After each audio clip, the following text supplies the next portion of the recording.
ഉപയോഗവുമായി നല്ല വേലയ്ക്കൊക്കെയും ഉതകുന്ന മാനപാത്രം. ഉടമസ്ഥന് ഉപയോഗമായി നല്ല വേലയ്ക്കൊക്കെയും ഉതകുന്ന മാനപാത്രം. അങ്ങനെ ഒരു മാനപാത്രമാകാൻ ആഗ്രഹിക്കുന്നവർ എത്ര പേരുണ്ട് ഇതിനകത്ത്? നിങ്ങൾ ഉയർത്തിയ കരം എൻ്റെ അപ്പൻ കണ്ടു കേട്ടോ. നിങ്ങൾ ഉയർത്തിയ കരം എൻ്റെ അപ്പൻ കണ്ടു കേട്ടോ. നിങ്ങൾ ഉയർത്തിയ കരം താഴ്ത്തിയിടാതെ നിങ്ങളെ കൊണ്ടു നടക്കാൻ എൻ്റെ അപ്പൻ തയ്യാറാ. ഉടമസ്ഥന് ഉപയോഗമുള്ള നല്ല വേലയ്ക്ക് ഉതകുന്ന മാനപാത്രമാക്കി നിങ്ങളെ പുറത്തെടുക്കാൻ എൻ്റെ ദൈവത്തിന് പദ്ധതിയുണ്ടെന്ന് പ്രാരംഭത്തിൽ തന്നെ ഒരു ദൂത് പറഞ്ഞിട്ട് ഞാൻ മുന്നോട്ട് പോകുക. ഉയർത്തിയ കരങ്ങളെ ദൈവം മാനിക്കും. Price the Lord. കാരാഗ്രഹത്തിൽ കിടന്നോണ്ടാ പുള്ളി പറയുന്നത്. അപ്പോസ്തലനായ പൗലോസ് തൻ്റെ രണ്ടാമത്തെ കാരാഗ്രഹവാസത്തിൽ നിജപുത്രനായ തിമോത്തിയോസിന് ലേഖനം എഴുതി ഉറപ്പിക്കുമ്പോൾ താൻ തൻ്റെ മരണത്തെ മുന്നിൽ കണ്ടുകൊണ്ടാണ് പറയുന്നത്. നമ്മളാരെങ്കിലും മരണത്തെ മുന്നിൽ കണ്ടുകൊണ്ട് എന്തെങ്കിലും പറയുമോ? എവിടെയെങ്കിലും വെന്റിലേറ്ററിൽ കൊണ്ട് സപ്പോർട്ട് ചെയ്ത് എന്നെ കുറച്ച് നാളോട് ജീവിപ്പിക്കാൻ പറയുമല്ലേ? പക്ഷെ പുള്ളിക്ക് അങ്ങനൊന്നും പറയാൻ തോന്നിയില്ല. പുള്ളി പറഞ്ഞൊരു വാക്കുണ്ട്, കാരണം പുള്ളിക്കൊരു കോൺഫിഡൻസ് ഉണ്ട്. അദ്ദേഹം പറഞ്ഞൊരു വാക്ക്, ഞാൻ നല്ല പോർ പൊരുതു,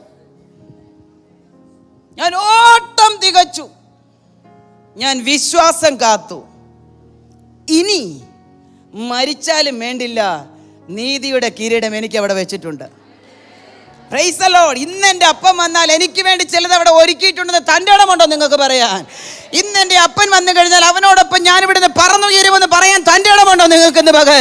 ദൈവമക്കളെ, ഇന്ന് പകൽ നിങ്ങൾക്ക് അങ്ങനെ ഒരു തൻ്റെ ഇടം വന്നില്ലെങ്കിൽ അതിനുവേണ്ടി ദൈവം ഇന്ന് പകൽ കൊണ്ടുവന്നിരിക്കുന്നത്. കരമടിച്ച് ദൈവത്തെ ഒന്ന് മഹത്വപ്പെടുത്തുക. ഹല്ലേലൂയ.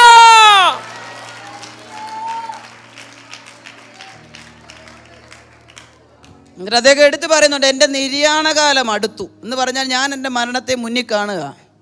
എന്നിട്ട് തിമോത്തിയോസിനോട് പറയാം, മോനെ, ഇത്രയും നാൾ നീ എങ്ങനായിരുന്നു എന്നുള്ളത് എൻ്റെ വിഷയമല്ല, ഇനി ഉടമസ്ഥന് ഉപയോഗമുള്ള നല്ല വേലയ്ക്കൊക്കെയും ഉതകുന്ന മാനപാത്രമായിക്കോണം. ഇന്ന് പകൽ ദൈവത്തിൻ്റെ പരിശുദ്ധാത്മാവിന് എൻ്റെ പ്രിയ സഹോദരിമാരോട് പറയാനുള്ളതും അത് തന്നെയാണ്. നിങ്ങൾ ഇതുവരെ എന്തായിരുന്നു എന്ന് എൻ്റെ അപ്പന് വിഷയമല്ല, ഡസൻ മാറ്റർ. ഇനി ഉടമസ്ഥന് പ്രയോഗമുള്ള നല്ല വേലയ്ക്കൊക്കെയും ഉതകുന്ന മാനപാത്രമായി ഇന്നു മുതൽ പുറത്തു വരണം. ഇന്നു മുതൽ പുറത്തു വരണം. ഇന്നു മുതൽ പുറത്തു വരണം. ഒരുപാട് പാത്രങ്ങളെക്കുറിച്ച് തിരുവചനത്തിൽ നമുക്ക് കാണുവാൻ സാധിക്കുന്നു. ഞാൻ പറയുന്നത് നിങ്ങൾക്ക് മനസ്സിലാവുന്നുണ്ടല്ലോ അല്ലേ? Price the Lord.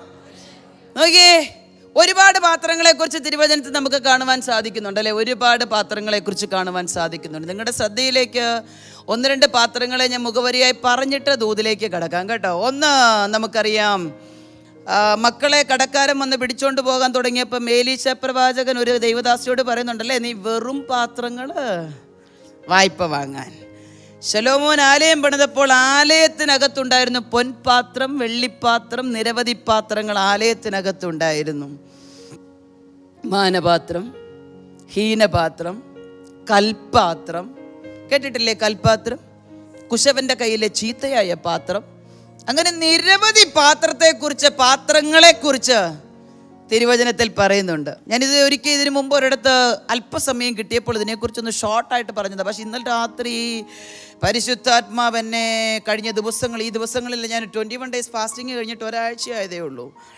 പരിശുദ്ധാത്മാവ് എന്നെ ഞെരുക്കി ഈ മീറ്റിങ്ങിനെ കുറിച്ച് പ്രാർത്ഥിച്ചപ്പോൾ എന്നോട് പറയാൻ പറഞ്ഞ 2 പാത്രമുണ്ട്. അതിൽ ഒരു പാത്രത്തെക്കുറിച്ച് ഞാൻ നിങ്ങളോട് സംസാരിക്കാൻ ക്രിസ്തുവിൽ ആഗ്രഹിക്കുക. അതെൻ്റെ ജീവിതത്തിൻ്റെ അനുഭവത്തോടനുബന്ധിച്ച് ആഫ്റ്റർനൂൺ സെക്ഷൻ പരിശുദ്ധാത്മാവ് ബാക്കി കാര്യം ചെയ്തോളും. I know very well. എന്നോട് അപ്പൻ അങ്ങനെ പറഞ്ഞേ, ഹൃദയത്തിൽ നിന്നൊരു കഴുകൽ ഇന്ന് രാവിലെ വന്നാൽ ഉച്ച കഴിയുമ്പോൾ അവൻ നിറയ്ക്കും. ഹൃദയത്തിനകത്ത് നിന്ന് ചില മാലിന്യങ്ങൾ മാറ്റപ്പെട്ടാൽ, ചില ചിന്താഗതികൾക്ക് രാവിലത്തെ സെക്ഷനിൽ മാറ്റം വന്നാൽ ഉച്ച കഴിഞ്ഞ് ആ ചിന്താഗതികളെ മാറ്റി പുതിയത് ചിലത് അവൻ നിറയ്ക്കാൻ വിശ്വസ്തനാണ്. എൻ്റെ അപ്പൻ എന്നോട് പറഞ്ഞതൊന്നും ഇതുവരെ ചെയ്യാതിരുന്നിട്ടില്ല, ഇനിമേലും അങ്ങനെ തന്നെ. Price the Lord. ഞാൻ നിങ്ങളോട് പറയാൻ ആഗ്രഹിക്കുന്ന പരിശുദ്ധാത്മാവ് എന്നെ പഠിപ്പിച്ച ഒരു പാത്രം കൽപാത്രമാണ്. കൽപ്പാത്രം എന്ന് പറഞ്ഞപ്പോൾ പെട്ടെന്ന് റെഫറൻസ് നിങ്ങളുടെ മനസ്സിലേക്ക് വന്നു എന്ന് എനിക്കറിയാം. നിങ്ങളെല്ലാവരും വചനത്തിൽ വളരെ പ്രാവീണ്യമുള്ളവരാണ് എങ്കിൽ പോലും ഒരു ശുശ്രൂഷക എന്ന നിലയിൽ എനിക്ക് പറയാതിരിക്കാൻ സാധിക്കത്തില്ലല്ലോ. യോഹന്നാന്റെ സുവിശേഷം 2-ാം അധ്യായത്തിൻ്റെ 5, 6, 7 വാക്യത്തിലാണ് കൽപ്പാത്രത്തെക്കുറിച്ച് നമുക്ക് കാണുവാൻ സാധിക്കുന്നത്. വാക്യം ഇങ്ങനെയാണ്: യഹൂദന്മാരുടെ ശുദ്ധീകരണ നിയമം അനുസരിച്ച് 2-3 പറ വീതം കൊള്ളുന്ന 6 കൽപ്പാത്രം അവിടെ ഉണ്ടായിരുന്നു. യേശു ശിഷ്യന്മാരോട് അതിൽ വെള്ളം നിറപ്പീൻ എന്ന് പറഞ്ഞു. അവർ വക്കോളവും നിറച്ചു. കോരി വിരുന്നുവാഴിക്ക് കൊണ്ടു കൊടുപ്പീൻ എന്ന് പറഞ്ഞു. Price the Lord. കൽപ്പാത്രത്തിനെ കുറിച്ച് കർത്താവിൻ്റെ ആദ്യത്തെ അത്ഭുതമായ കാനാവിലെ കല്യാണം നമുക്കെല്ലാവർക്കും സുപരിചിതമായ ഭാഗമാണ്. നമ്മുടെ പിള്ളേരെ വരെ നമ്മൾ പഠിപ്പിക്കാറുണ്ട് അല്ലേ സൺഡേ സ്കൂളിൽ.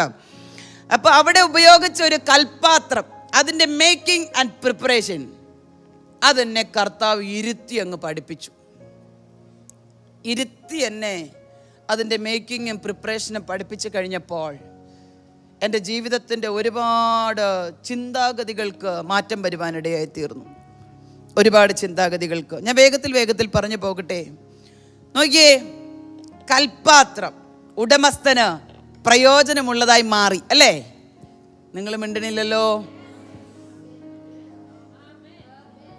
കൽപ്പാത്രമാ, പക്ഷെ ഉടമസ്ഥന് പ്രയോജനമുള്ളതായി വിത്തിൻ സെക്കൻഡ്സിനുള്ളിൽ മാറിക്കഴിഞ്ഞു.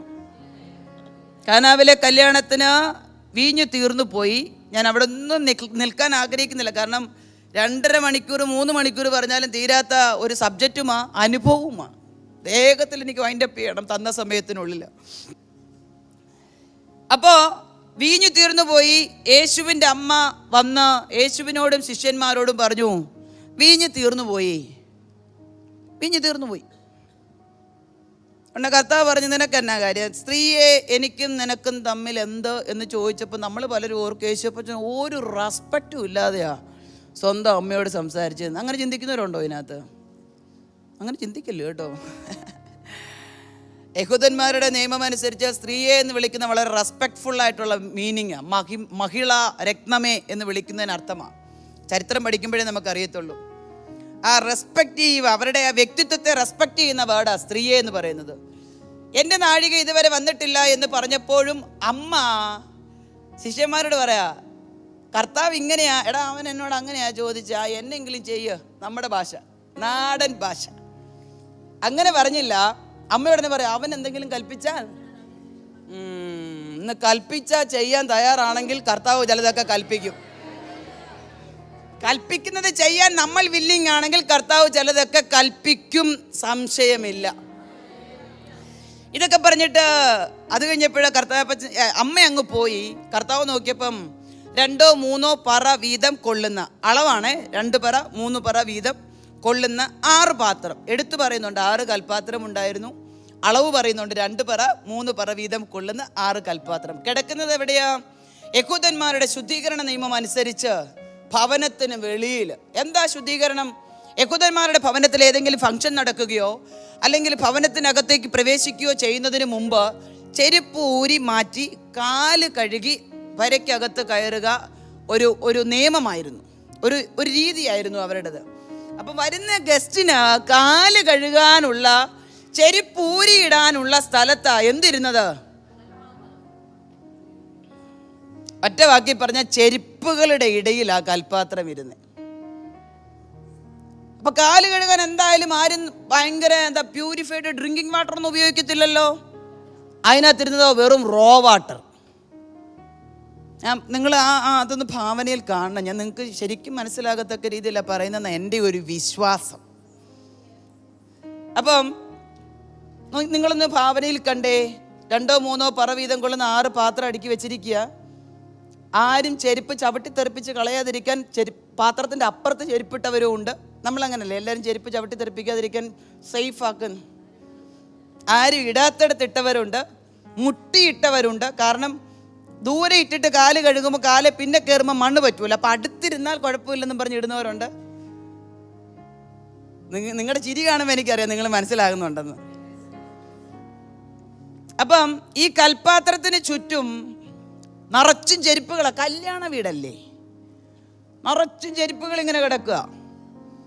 ഈ ചെരുപ്പെല്ലാം ഉണങ്ങിക്കിടക്കുകയല്ല, കാല് കഴുകുന്ന വെള്ളം വീണിതെല്ലാം കൂടെ നനഞ്ഞ് കുഴഞ്ഞ് ചെളിയായിട്ട് കിടക്കുക. നിങ്ങൾ ശ്രദ്ധിക്കണം കേട്ടോ. ഈ കൽപ്പാത്രം കണ്ടോണ്ടാ യേശുപ്പച്ചൻ അതിലോട്ടാ ഒന്ന് സൂക്ഷിച്ച് നോക്കിയ. കണ്ണു തുറന്നപ്പോൾ ആദ്യം കണ്ടത് അതാ. കർത്താവ് ഓർത്തു, ചില പാരമ്പര്യത്തെ ഇന്ന് ഞാൻ പാരമ്പര്യമായി നിന്നെ അടക്കി ഭരിക്കുന്ന ചില പൈശാചിക മണ്ഡലത്തെ ഇന്ന് ഞാൻ പൊട്ടിക്കുമെന്ന് കർത്താവ് അങ്ങ് തീരുമാനിച്ചു. അത് രോഗമായാലും ദുഃഖമായാലും മുന്നോട്ട് വിടത്തില്ലെന്ന് വാദിക്കുന്ന ബന്ധനമായാലും തലമുറകളെ തരത്തിലെന്ന് പറയുന്നതായാലും സാമ്പത്തിക ഭദ്രതയ്ക്ക് വിരോധമായി നിൽക്കുന്നതായാലും സമസ്ത മേഖലകളിൽ നിന്നെ അടക്കി ഭരിക്കുന്ന നാളുകളായി നിന്നെ ഭരിക്കുന്ന ചില പൈശാചിക മണ്ഡലത്തെ യേശു ഇന്ന് പൊട്ടിക്കുന്ന പകലാ. Praise the lord, praise the lord. ഒന്നത്. രണ്ട്, യഹൂദന്മാരുടെ നിയമം അനുസരിച്ച് തുരുത്തിയിൽ മാത്രമേ വീഞ്ഞ് ശേഖരിക്കത്തുള്ളൂ. നമ്മൾ വായിച്ചിട്ടില്ലേ, പഴയ തുരുത്തിയിൽ പുതിയ വീഞ്ഞ് പകരാറില്ല, പുതിയ തുരുത്തിയിൽ പഴയതും പകരാറില്ല. രണ്ടും സംഭവിച്ചാലും തുരുത്തി പൊളിഞ്ഞു പോകും ഇല്ലേ? ഹാഗാറിന് കൊടുത്തുവിട്ട ഒരു തുരുത്തി വെള്ളം. തുരുത്തിയെക്കുറിച്ച് നമ്മൾ ഒത്തിരി തിരുവചനത്തിൽ പഠിച്ചിട്ടുണ്ട്. കാരണം യഹൂദന്മാരുടെ ചരിത്രത്തിലും ആ കാലത്തിലും അവർ ഉപയോഗിച്ചിരുന്ന ഏറ്റവും നല്ല പാത്രം തുരുത്തിയായിരുന്നു. കൽപ്പാത്രം ഉപയോഗിച്ചിരുന്നത് കാല് കഴുകാനും. അപ്പം അമ്മ വന്നു വീഞ്ഞ് തീർന്നെന്ന് പറഞ്ഞപ്പം നിങ്ങളൊന്ന് ഭാവനയിൽ കാണണം, കലവറയ്ക്കകത്ത് മുഴുവൻ കാലിത്തുരുത്തികൾ ഇരിക്കുക. ചില തുരുത്തിയുടെ ചുവട്ടിൽ അല്പം മട്ട് കാണും, ചില തുരുത്തിയുടെ ചുവട്ടിൽ എന്താ പറയുക, ഒരു പൊടിക്ക് 1, 2, 3 സ്പൂൺ അല്ല 1/2 ഗ്ലാസ് വീഞ്ഞ് കാണും. കല്യാണ വീടല്ലേ, മാസങ്ങളായി ശേഖരിച്ചു വെച്ചിരുന്ന വീഞ്ഞ് മുഴുവൻ തീർന്നിട്ട് മട്ടും പഴക്കവും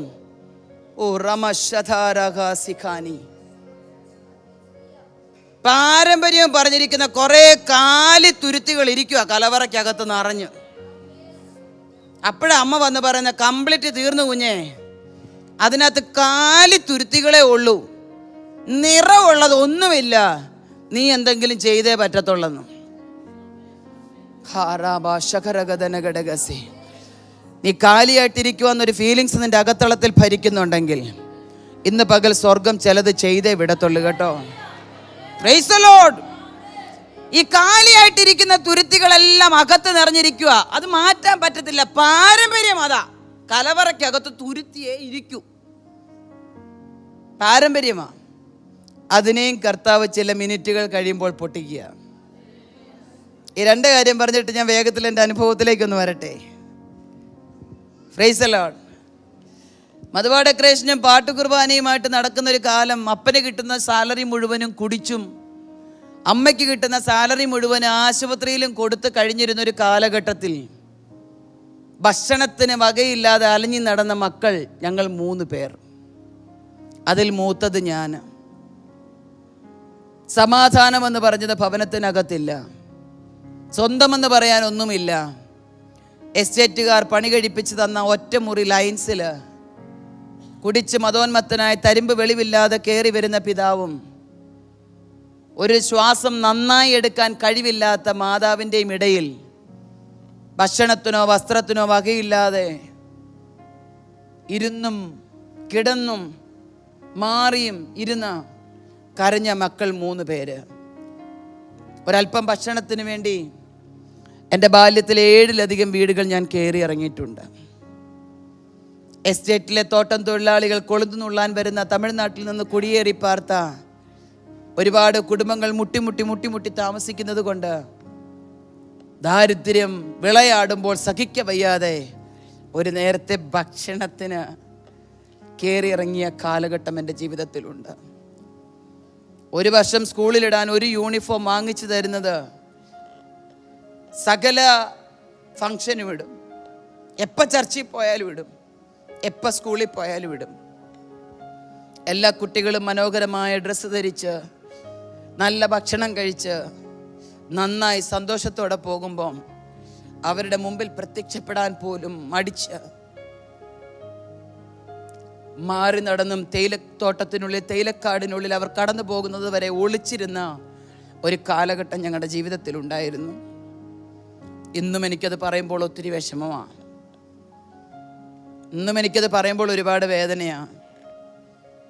കാരണം സാഹചര്യത്തിൻ്റെ നടുവിൽ നഷ്ടപ്പെട്ടു പോയെന്ന് ഒരു മനുഷ്യൻ്റെ സഹായമോ, ഒരു മനുഷ്യൻ്റെ ആർദ്രതയോ, ഒരു മനുഷ്യൻ്റെ വാക്കുകൾ കൊണ്ടുള്ളൊരു താങ്ങലോ, ഒരു കരുതലോ ഞങ്ങളുടെ ജീവിതത്തിൽ ഒട്ടും വെളിപ്പെടാതിരുന്നൊരു കാലഘട്ടം. എൻ്റെ അമ്മയുടെ സഹോദരന്മാരെല്ലാവരും, എൻ്റെ പിതാവിൻ്റെ ഭവനക്കാരെല്ലാവരും അത്യാവശ്യം നല്ല രീതിയിൽ ജീവിക്കുന്നവരാണ്. പക്ഷെ ആരും വരത്തില്ല, വന്നാൽ ഞങ്ങളെ സഹായിക്കണമെന്ന് ഓർത്ത്. എന്നാൽ ഞങ്ങൾ അവരുടെ വീട്ടിൽ ചെന്നാലോ വേട്ടപ്പട്ടിയെ ആട്ടി ഓടിക്കുന്നത് പോലെ അവരുണ്ടാക്കുന്ന ഭക്ഷണത്തിൻ്റെ ഒരു വീതം ഞങ്ങൾക്ക് തരണമെന്നോർത്ത്, അവർ വാങ്ങിച്ചു വച്ചിരിക്കുന്ന ഡ്രസ്സിൻ്റെ ഒരു കഷ്ണം ഞങ്ങൾക്ക് തരണമെന്നോർത്ത് വേട്ടപ്പട്ടിയെ ആട്ടിപ്പായിക്കുന്നത് പോലെ ഓടിച്ചു വിട്ട കാലഘട്ടങ്ങൾ ഞങ്ങളുടെ ജീവിതത്തിലുണ്ട്. കരഞ്ഞ് നിലവിളിച്ച് മരണത്തെ മുഖാമുഖമായി കണ്ട് ശ്വാസമെടുക്കാൻ നിവൃത്തിയില്ലാതിരിക്കുന്ന അമ്മയോട് മാത്രമേ സങ്കടം പറയാൻ പറ്റത്തുള്ളൂ. കാരണം പിതാവ് ബോധമില്ലാതെ ഭവനത്തിൽ വരുന്നത്. അമ്മയോട് സങ്കടം പറയുമ്പോൾ അമ്മ ഓടി ഞങ്ങളോട് പെട്ടെന്ന് പറയും, മക്കളെ ശ്വാസം എടുക്കാൻ പറ്റത്തില്ല. പറയാൻ വരുന്ന സെന്റൻസ് എന്താണെന്ന് എനിക്കറിയത്തില്ല. പലപ്പോഴും പറയാൻ വരുന്നത് ഉള്ളിൽ ഒതുക്കി കരയുന്ന ഒരു അമ്മേനെ 1000 വട്ടം ഞാൻ കണ്ടിട്ടുണ്ട്. ഒരിക്കൽ സ്കൂളിൽ പോയിട്ട് മടങ്ങി വന്ന സമയത്ത് അമ്മ ഞങ്ങളോട് പറഞ്ഞു, ഇനി നമ്മൾ വേണ്ട കേട്ടോ, ഇനി നമ്മൾ വേണ്ട. ഉടനെ പെട്ടെന്ന് എൻ്റെ ആങ്ങളെ ചാടി കയറി ചോദിച്ചാൽ എന്നെ അമ്മ അങ്ങനെ പറഞ്ഞേ. അമ്മ പറഞ്ഞു, നിങ്ങൾ വിശപ്പ് കൊണ്ട് അലയുന്നത് എനിക്ക് കാണാൻ വയ്യ, വസ്ത്രം ധരിക്കാൻ നിങ്ങൾക്ക് വാങ്ങിച്ചു തരാൻ നിവൃത്തിയില്ലാത്തത്, മറ്റു കുട്ടികളുടെ ഒപ്പം നിങ്ങൾക്ക് നടക്കാൻ പറ്റാത്തത്, നിങ്ങൾ അവഹേളിക്കപ്പെടുന്നത് എനിക്ക് കാണാൻ പറ്റില്ല. അതുകൊണ്ട് ഞാനൊന്ന് തീരുമാനിച്ചു, നിങ്ങളെ 3 പേരെയും കൊന്നുകളഞ്ഞ് ഞാനും അങ്ങ് മരിക്കാം. കാരണം എൻ്റെ ഈ രോഗം മാറത്തില്ല, ഞാൻ സൗഖ്യമാകത്തില്ല, ഞാൻ റിക്കവറാകത്തില്ല, എനിക്കൊരു സ്വസ്ഥത ഒരിക്കലും ഉണ്ടാകത്തില്ല, എനിക്ക് ആരോഗ്യം വന്നിട്ട് എനിക്ക് നിങ്ങളെ നോക്കാൻ പറ്റത്തില്ല എന്ന് പറഞ്ഞ് ഞങ്ങളെ കൊല്ലുവാൻ, അല്ലെങ്കിൽ അമ്മയും സ്വയം മരിച്ച് ഞങ്ങളെ കൊന്നുകളയുവാൻ തീരുമാനിച്ചിരുന്ന സമയം പെട്ടെന്ന് എൻ്റെ സഹോദരൻ ചാടിക്കേറി അമ്മയോട് പറഞ്ഞു, ഞങ്ങളെ കൊല്ലല്ലേ അമ്മ.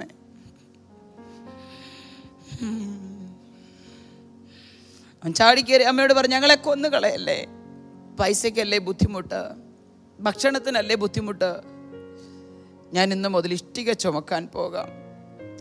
അവൻ ഏതാണ്ട് 4ാം ക്ലാസ്സിൽ പഠിക്കുന്ന സമയമാണ്, കൊച്ചു 4ാം ക്ലാസ്സിൽ പഠിക്കുമ്പോൾ ഭക്ഷണത്തിന് വേണ്ടി ഇഷ്ടിക ചുമക്കാൻ പോയ സഹോദരനാണ് എൻ്റെ സഹോദരൻ. മുന്നോട്ടുള്ള ഓരോ ദിവസങ്ങളും കഷ്ടതയുടെ കയ്പ് നീര് അനുഭവിച്ച് കടന്നുപോയി. ഞങ്ങളുടെ ജീവിതത്തിൽ പിശാച് എഴുതി വെച്ചിരുന്ന ഒരു പാരമ്പര്യം ആദ്യം ബ്രേക്ക് ചെയ്തത് ഞങ്ങളുടെ അമ്മയാണ്. സഹോദരിമാരെ, ചില നിർണായക സമയത്തിൽ നിങ്ങളെടുക്കുന്ന ചില തീരുമാനങ്ങൾ കാലങ്ങളായി നിങ്ങളെ, നിങ്ങളുടെ തലമുറകളെ, നിങ്ങളുടെ കുടുംബങ്ങളെ മതിച്ചിരിക്കുന്ന ചില പൈശാചിക മണ്ഡലത്തെ തകർക്കുന്നതായിരിക്കും. ആ നിർണായക സമയത്ത് തീരുമാനമെടുക്കുവാൻ വേണ്ട കൃപ ദൈവത്തിങ്കൽ നിന്ന് നിങ്ങൾ പ്രാപിച്ചെടുക്കണം. ഏത് പ്രതിസന്ധിയും വെല്ലാനുള്ളത് ആ കൃപ, ഏത് പ്രതിസന്ധിയും ജയിക്കാനുള്ളത് ആ കൃപ. ശ്വാസമെടുക്കാൻ നിവൃത്തിയില്ലാതെ വെള്ളം ഒഴുകിപ്പോകുന്ന കാനയുടെ സൈഡിലിരുന്ന് ഞങ്ങൾ സ്കൂളിൽ പോയ സമയത്ത് മരണത്തെ മുഖാമുഖമായി കണ്ട ഒരു ഗ്ലാസ് വെള്ളം പോലും എടുത്തു കുടിക്കാൻ നിവൃത്തിയില്ലാതെ അവിടെ ഇരുന്ന് ശ്വാസം ഏന്തി വലിച്ച് ശ്വാസം എടുക്കുന്ന എൻ്റെ അമ്മ ദൂരേക്ക് നോക്കിയപ്പോൾ ഒരു ഉപദേശി അവിടെ നിന്ന് പ്രസംഗിക്കുക, ഇന്ന് നീ മരിച്ചാൽ നിന്റെ നിത്യത എവിടെ? കത്തോലിക്ക പാരമ്പര്യമുള്ള ഞങ്ങൾക്ക് പുസ്തകത്തിൽ എഴുതി തരുന്ന പ്രാർത്ഥനയല്ലാതെ മറ്റൊന്നും അറിയത്തില്ലാത്ത ഞങ്ങൾക്ക് ആത്മാവുണ്ടെന്ന് എങ്ങനെ അറിയാനാ? അദ്ദേഹം ആവർത്തിച്ചു പറഞ്ഞു, ഒരു മനുഷ്യൻ്റെ 3 അവസ്ഥാന്തരങ്ങൾ. ദേഹം മണ്ണിൽ ചേരും, ദേഹി പറന്നുയരും, ആത്മാവ് എവിടെ പോകും? അമ്മ എവിടെ നിന്ന് ചിന്തിക്കാൻ തുടങ്ങി. അമ്മ ഒരാൾ മാത്രമേ ജോലിക്ക് പോകാൻ സാധിക്കാത്ത ശാരീരിക ബലഹീനത നിമിത്തം അവിടെ ഇരിക്കുന്നത്. ആ ഉപദേശി അതിലേക്കൂടെ നടന്നു വന്നിട്ട് അമ്മയോട് പറഞ്ഞു, കുഞ്ഞേ, നിന്റെ ആത്മാവിനെ കർത്താവിൻ്റെ കരത്തിൽ കൊടുക്കണം കേട്ടോ എന്ന്. അമ്മ പറഞ്ഞു, എന്തായാലും ഞാൻ മരിക്കും, ഇനി അധികം ആയുസ് എനിക്കില്ല, എന്നാൽ പിന്നെ ഈ കർത്താവിനെ സ്വന്തം രക്ഷിതാവായി സ്വീകരിക്കാം, എൻ്റെ ആത്മാവെങ്കിലും സന്തോഷിക്കുമല്ലോ എന്ന് പറഞ്ഞ് കർത്താവിങ്കിലേക്ക് തന്നെ ഫലമേൽപ്പിച്ചു. നിങ്ങൾ കരുതുന്നത് പോലെ അതോടുകൂടി ഞങ്ങളുടെ വീടിൻ്റെ അവസ്ഥ മാറിയൊന്നുമില്ല. എൻ്റെ അമ്മയുടെ രോഗം മാറിയുമില്ല, എൻ്റെ പിതാവിൻ്റെ മദ്യപാനവും മാറിയില്ല. പക്ഷെ നാളിതുവരെ സമാധാനം തരില്ലെന്ന് പറഞ്ഞ് ഞങ്ങളുടെ കുടുംബത്തെ വലച്ച പൈശാചിക മണ്ഡലത്തെ അന്ന് ബ്രേക്ക് ചെയ്തു. ഒന്ന് കരമുയർത്തി പ്രാണപ്രിയനെ ഒന്ന് സ്തുതിക്കാമോ? അതുവരെ ഒരു രീതിയിലും ഞങ്ങളെ സ്വസ്ഥത തരത്തില്ല എന്ന് പറഞ്ഞ് വാദിച്ച മണ്ഡലം അന്ന് പകൽ പൊട്ടി. ഞങ്ങൾ സ്കൂളിൽ നിന്ന് വന്നപ്പോൾ അമ്മ ഭയങ്കര സന്തോഷമായിട്ടിരിക്കുക, നല്ല ശ്വാസം മുട്ടില്ല, പക്ഷെ ഭയങ്കര ഹാപ്പി. എന്നോട് പറഞ്ഞു, ഞാൻ ചോദിച്ചു, എന്നാ അമ്മ ഇത്ര സന്തോഷമായിട്ടിരിക്കുന്ന, ഭക്ഷണത്തിനുള്ള വക എവിടെയെങ്കിലും ഒത്തോ? അമ്മ പറഞ്ഞു, ഭക്ഷണം തരാൻ ഒന്നുമില്ലെങ്കിലും ഒരു കാര്യം എനിക്ക് മനസ്സിലായി, യേശു അപ്പൻ ഉണ്ടെങ്കിൽ എല്ലാം ഉണ്ടെന്ന് മനസ്സിലായി. തൻ്റെ ഇടം ഉണ്ടോ സ്തോത്രം പറയാൻ? Price the Lord. നാളുകളായി നമ്മളെ ഭരിക്കുന്ന ഏതെങ്കിലും പൈശാചിക മണ്ഡലമുണ്ടെങ്കിൽ ദൈവസന്നിധിയിൽ എടുക്കുന്ന ഒരു തീരുമാനം മതി, സ്വർഗം അതിനെ ബ്രേക്ക് ചെയ്തിരിക്കും. കർത്താവിൻ്റെ സന്നിധിയിൽ എടുക്കുന്ന ഒറ്റ തീരുമാനം മതി, ദൈവം അതിനെ തകർത്തെറിയുന്ന ദൈവമാണ്. ഞങ്ങളുടെ ജീവിതത്തിൽ അന്ന് സ്വർഗം അതിനെ ബ്രേക്ക് ചെയ്തു. ദൈവങ്ങളെ, മുന്നോട്ടുള്ള ഓരോ ദിവസവും ഞങ്ങളുടെ വളരെ ദുർഘടമേറിയതായിരുന്നു, പ്രയാസമേറിയതായിരുന്നു. കാരണം റോമൻ കാത്തലിക് ബാക്ക്ഗ്രൗണ്ട് ആയതുകൊണ്ട് അതുവരെ ഞങ്ങളുടെ വീട്ടിൽ ഞങ്ങളെ ഒന്ന് അന്വേഷിക്കാൻ വരാത്തവരെല്ലാം വരാൻ തുടങ്ങി. ഒന്നും പറയാനില്ല, ഈ ദൈവത്തെ കണ്ടതാ പ്രശ്നം, വേറൊന്നും ആർക്കും ഒന്നും പറയാനില്ല. എന്തിനാ ഈ ദൈവത്തെ വിട്ടിട്ട് പോയത്? ഇവിടെ ദൈവങ്ങളില്ലാഞ്ഞിട്ടാണോ? മധ്യസ്ഥ അണയ്ക്കാൻ ആൾക്കാരില്ലാഞ്ഞിട്ടാണോ? പക്ഷേ അമ്മ പറഞ്ഞു, ദൈവത്തിനും മനുഷ്യർക്കും മധ്യസ്ഥൻ ഒരുവനേ ഉള്ളൂ, അത് കർത്താവായ യേശു ക്രിസ്തുവാ. ആ യേശുവിലൂടെ അല്ലാതെ രക്ഷ നേടാൻ പറ്റത്തില്ലെന്ന് ഈ ബൈബിൾ എന്നെ പഠിപ്പിച്ചത് കൊണ്ട് ഇനി ഞാൻ പിന്നോട്ടില്ല, മുന്നോട്ടേ ഉള്ളെന്ന് പറഞ്ഞു. ഇന്ന് പകൽ എനിക്ക് നിങ്ങളോട് പറയാനുള്ള ഒറ്റ കാര്യം അതേ ഉള്ളൂ, ഈ യേശുവിലൂടെ അല്ലാതെ, ഈ കർത്താവിലൂടെ അല്ലാതെ, ഈ രക്ഷകനിലൂടെ അല്ലാതെ നമ്മുടെ ജീവിതത്തിൻ്റെ സ്ഥിതിക്ക് യാതൊരു മാറ്റവും വരത്തില്ല. Price the Lord. വർഷങ്ങൾ കടന്നുപോയി, ഒരുപാട് പ്രതിസന്ധികളും പ്രശ്നങ്ങളും വേദനകളും ഒക്കെ വന്നു. പക്ഷേ വേഗത്തിൽ, ഞാൻ ചുരുക്കത്തിൽ പറഞ്ഞ് വേഗത്തിൽ അവസാനിപ്പിക്കുക, എൻ്റെ അമ്മയുടെ പിന്നാലെ ഈ അപ്പായെ അന്ന് ഞങ്ങളുടെ അമ്മ ഞങ്ങൾക്ക് വാങ്ങിച്ചു തന്ന ബൈബിളുണ്ട്. ആരോ കൊടുത്ത ബൈബിളാണ്, 3 ചുവന്ന എന്താ പറയുക, മാർജിനിട്ട ബൈബിൾ. ആ 3 ബൈബിളുമായി ഹൈറേഞ്ചിൻ്റെ കുന്നുകളും തേയിലത്തോട്ടങ്ങളും ഏലക്കാടുകളും മലകളും പാറപ്പുറത്തുമെല്ലാം അമ്മയുടെ പിന്നാലെ പ്രാർത്ഥനയ്ക്ക് പോകും. ഉറുമ്പ് മുന്നേ നടന്നിട്ട് കുഞ്ഞു പിള്ളേർ പുറകെ നടക്കത്തില്ല എന്ന് പറഞ്ഞ പോലെ പിന്നാലെ. മഴയെന്നില്ല, വെയിലെന്നില്ല, തലവരെ പൊക്കമുള്ള തേയിലത്തോട്ടത്തിനകത്തോട്ട് വരുമ്പോൾ ഞങ്ങളെ കാണത്തില്ല, തപ്പി നടക്കും അമ്മ, ഉറക്ക വിളിക്കും. കാടാ, കൊടിയ കാട്, അട്ടയും പാമ്പും പഴുതാരയും തേളും ഒക്കെ നിറഞ്ഞ കാട്. പക്ഷെ അതിൻ്റെ നടുവിൽ കൂടെ ഒരു പ്രാർത്ഥന പോലും മുടക്കാതെ ഞങ്ങളുടെ അമ്മ ഞങ്ങളെ കൊണ്ടുപോയി. സുഖസൗകര്യങ്ങൾ വർദ്ധിക്കുമ്പോൾ കർത്താവിനെ മറക്കല്ല് കേട്ടോ. നീ പ്രതിസന്ധിക്കിടയിൽ വില കൊടുത്ത് കർത്താവിനെ സേവിക്കാൻ തയ്യാറായാൽ, വില കൊടുത്താൽ വിലയേറിയത് കിട്ടും. വില കൊടുത്താൽ വിലയേറിയത് കിട്ടും. ആ കുന്നും മലയും കാടും എല്ലാം കയറി ഇറങ്ങി ഒരു ദിവസം പോലും വീട്ടിലിരുത്താതെ സെക്കുലർ എഡ്യൂക്കേഷനേക്കാളും ആത്മീയ പഠനത്തിന് പ്രാധാന്യം കൽപ്പിച്ച് ഒരു ട്യൂഷന് വിടാതെ സ്കൂളിലെ പോർഷൻസ് പോലും കംപ്ലീറ്റ് ചെയ്യാൻ അനുവദിക്കാതെ ഈ പെട്ടകവും എടുത്തുകൊണ്ട് പുറകെ നടപ്പിച്ചു ഞങ്ങളുടെ അമ്മ. അതിൻ്റെ ഫലം എന്താണെന്നറിയാമോ? ഞങ്ങളെക്കുറിച്ച് ഓർത്ത് ഒരിക്കൽ പോലും ഞങ്ങളുടെ അമ്മയ്ക്ക് കരയേണ്ട വന്നിട്ടില്ല. നിങ്ങൾ ഹല്ലേലൂയ പറയത്തില്ലേ? ഞാൻ പറയും hallelujah. Praise the lord. Secular എഡ്യൂക്കേഷന്റെ പേരും പറഞ്ഞ് പിള്ളേരെ പ്രാർത്ഥനയ്ക്ക് കൊണ്ടുവരാതിരിക്കരുത്.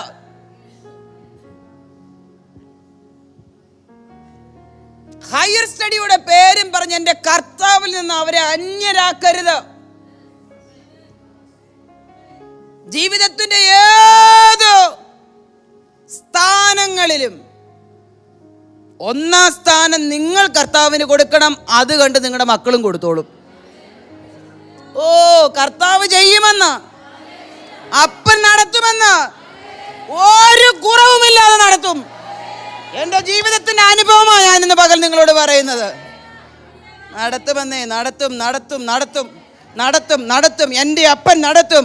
കുഞ്ഞ് പറഞ്ഞതുപോലെ യേശു ജീവിക്കുന്നു, അതുകൊണ്ട് അവൻ ചെയ്യും, അവൻ ചെയ്തിരിക്കും. Price the Lord.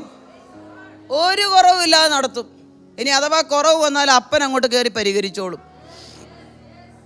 17-ാമത്തെ വയസ്സിൽ എൻ്റെ സഹോദരൻ ബൈബിൾ കോളേജിൽ പോകാൻ തീരുമാനമെടുത്തു. ബൈബിൾ കോളേജിൽ പോകാൻ പെട്ടകമെടുത്തു, തീരുമാനമെടുത്തു, രജിസ്റ്റർ ചെയ്തു, കോളേജിൽ പോയി. അതോടുകൂടെ എൻ്റെ അമ്മയുടെ രോഗം പൂർണ്ണമായി മാറി. Price the lord, praise the Lord. നമ്മുടെ യേശു ഇന്നും ജീവിക്കുന്നു കേട്ടോ. നമ്മുടെ യേശു ഇന്നും ജീവിക്കുന്നു. Price the Lord. രണ്ടാമത്തെ പാരമ്പര്യവും അതോടെ പൊട്ടി. ഒന്നാമത്തെ പാരമ്പര്യം കർത്താവിനെ സമർപ്പിച്ചപ്പോൾ പൊട്ടി. രണ്ടാമത്തെ രോഗം എന്ന പൈശാചിക മണ്ഡലം അന്ന് വീണ്ടും പൊട്ടി. Price the Lord. പിശാച് ഓർത്ത് നാളുകളായി, വർഷങ്ങളായി ഇവളുടെ മരണം വരെ ഇവളെ പിടിച്ചിങ്ങനെ വെക്കാം, രോഗിയാക്കി കിടത്താം, ഈ കുഞ്ഞുങ്ങളെ പുറത്തിറക്കാതെ ഒതുക്കിക്കളയാം. പൈശാചിക മണ്ഡലം വെല്ലുവിളിച്ച സ്ഥാനത്ത് സ്വർഗത്തിലെ ദൈവം ഇറങ്ങി വന്ന് ഞങ്ങളുടെ ജീവിതത്തിലും ഞങ്ങളുടെ കുടുംബത്തിലും ചില ചലനങ്ങൾ സൃഷ്ടിച്ചെങ്കിൽ ഇന്ന് പകൽക്കാലം എന്നെ കേൾക്കുന്ന ദൈവ പൈതലേ, നിന്റെ കുടുംബത്തിൽ അത് ചെയ്യാൻ ദൈവം വിശ്വസ്തനാ. Praise the lord. 18-ാമത്തെ വയസ്സിൽ എന്നെ കെട്ടിച്ചയച്ചു.